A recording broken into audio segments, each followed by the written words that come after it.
বাংলার জনগণ এখন আগের মতো তাদেরকে যা বুঝাবেন তাই বুঝবে, সেই দিন শেষ হয়ে গেছে। ওই মিডিয়াকে কন্ট্রোল করে ভারতীয় আধিপত্যবাদের প্রচারণার জন্য যেই বাংলাদেশ গড়ার পরিকল্পনা করা হয়েছিল, সেই বাংলাদেশ এখন আর নাই।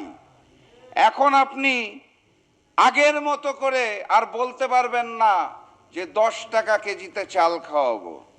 এখন আপনি বলেন যে ফ্যামিলি কার্ড দিব, কিন্তু সেই ফ্যামিলি কার্ড কিসের বিনিময়ে দিবেন, কতখানি জুলুম করে দিবেন এবং তার বিনিময়ে কি কি নিবেন, সেইটা তো আপনারা মুখ খুলে বলতে পারেন না।